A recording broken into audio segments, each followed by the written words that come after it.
जय गुरुदेव। साथियों, हम आज बात करेंगे सतयुग के विषय में।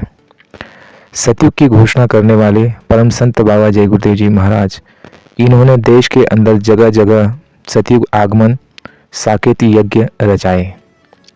यह घोषणा बाबा जी ने बहुत वर्ष पहले कर दी है।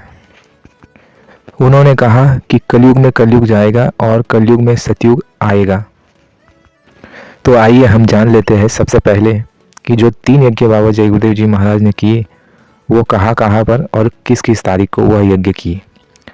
पहला यज्ञ तो बाबा जय गुरुदेव जी महाराज ने अयोध्या नगरी में किया।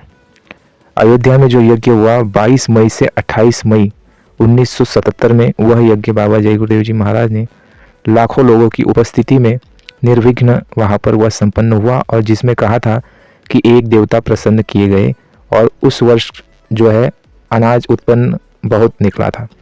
रिकॉर्ड तोड़ उस समय जो है उत्पादन किसानों को निकला था। दूसरा यज्ञ बाबा जय गुरुदेव जी महाराज ने जो किया वह आपका अहमदाबाद के साबरमती के तट में। उस यज्ञ की तारीख थी 25 दिसंबर 1977 से 5 जनवरी 1978, और उस स्थान पर बाबा जय गुरुदेव जी महाराज ने 33 करोड़ देवी देवताओं को प्रसन्न किया और 1000 प्रस्ताव उनसे जनता की भलाई के लिए और पृथ्वी की रक्षा सुरक्षा के लिए 1000 प्रस्ताव उनसे पास कराए, और कुछ 4 या 5 प्रस्ताव की वहाँ पर घोषणा की थी। बाकी के प्रस्ताव कहा था कि समय आने पर बताऊंगा। उन कुछ प्रस्ताव जो बताए गए उनमें से कुछ थोड़ा थोड़ा हमें याद है। उसमें से एक प्रस्ताव था कि भारत का विश्व के भीतर सम्मान होना चाहिए। दूसरा, भारत विश्व गुरु बनेगा। तीसरा, अनाज उत्पन्न रिकॉर्ड पैदा होगा। इस तरह से कुछ घोषणाएं वहाँ की, और कुछ घोषणाओं के लिए कहा कि हम समय आने पर इसको बताएंगे। तो लोगों ने देखा कि उस साल बहुत ही किसानों को उत्पादन जो है रिकॉर्ड तोड़ उत्पादन मिला।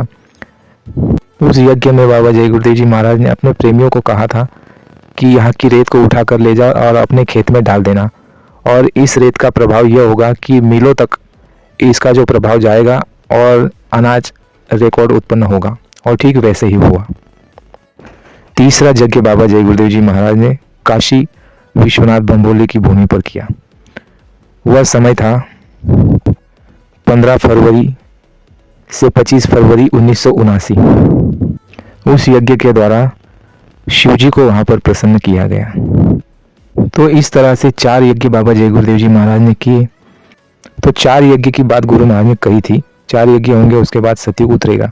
तो 3 यज्ञ हो चुके और चौथा यज्ञ बाकी है।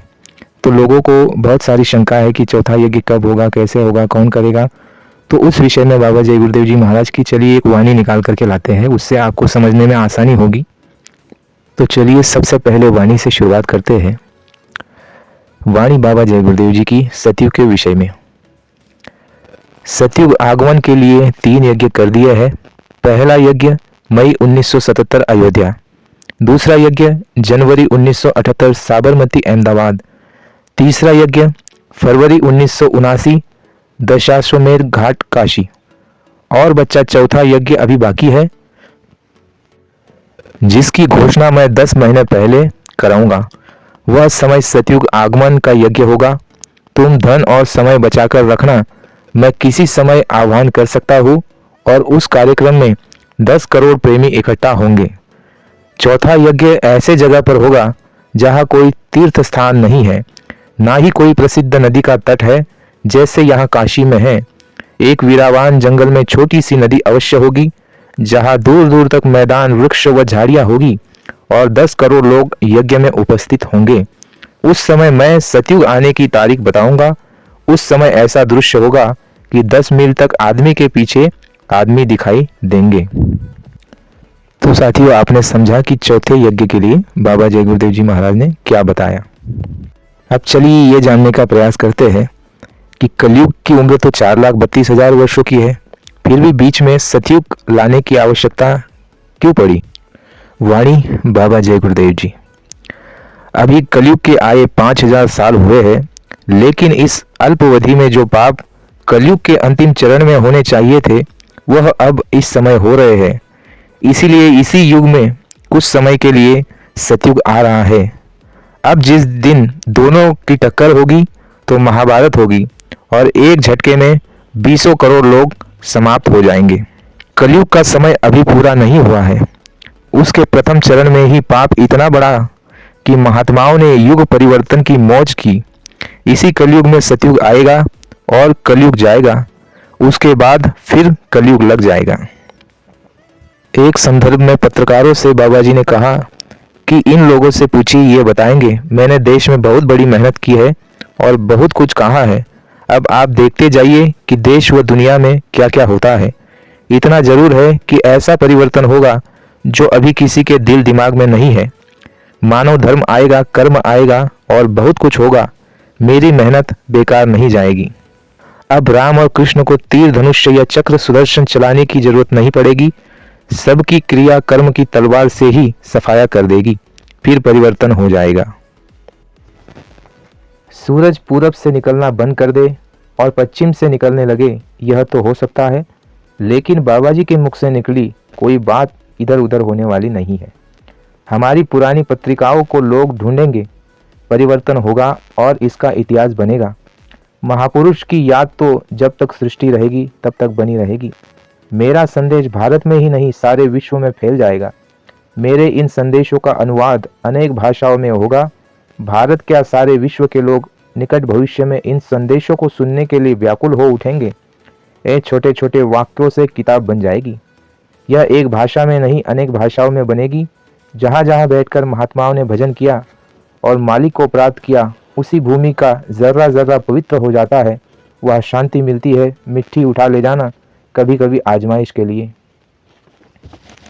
वक्त का काम कैसा होगा यह आपको नहीं मालूम। कृष्ण ने जब कहा कि द्वापर जाएगा कलयुग आएगा, तो उनसे बहुत लोग पूछते रहे कि कब द्वापर जाएगा, कब कलयुग आएगा। उन्होंने कहा कि जब वो वक्त आएगा हम घोषणा कर देंगे।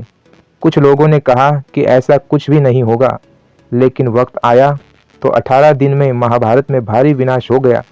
56 करोड़ यदुवंशियों का नाश हो गया। फिर लोगों ने कृष्ण से पूछा तो उन्होंने कहा कि जाओ परीक्षित को राज तिलक कर दो, युग बदलेगा। अब तो शूरवीरों की लड़ाई नहीं, अब तो चोरी की लड़ाई है, धोखे की लड़ाई है। छिपकर मार दो, पीछे से मार दिया। हमने ये आवाज़ लगाई कि कलयुग में कलयुग जाएगा, कलयुग में सतयुग आएगा। लोग टाट वालों से मजाक करते थे, हंसी दिल्लगी करते थे कि कहिए गुरुदेव जी कलयुग कब जाएगा, सतयुग कब आएगा। अब वो बात खत्म हो गई। कलयुग ऐसे जाएगा तुम्हारी कमर तोड़ देगा। अब बुरे लोग कहने लगे कि बुराई अच्छी नहीं, बुरे लोग अच्छे नहीं होते। परिवर्तन निसंदेह होगा। तो कोई आदमी कहे कि कलयुग चला गया, सतयुग आ गया, तो कहना नहीं, अभी कलयुग नहीं गया, अभी सतयुग नहीं आया। बाबा जी घोषणा करेंगे। पहले सबको ये बात सुना दे, हिंदुस्तान में सबके कानों पहुंच जाए, तो घोषणा करेंगे कलयुग कब से जाएगा, सतयुग कब से आएगा। अच्छा बोलो, आ जाओ।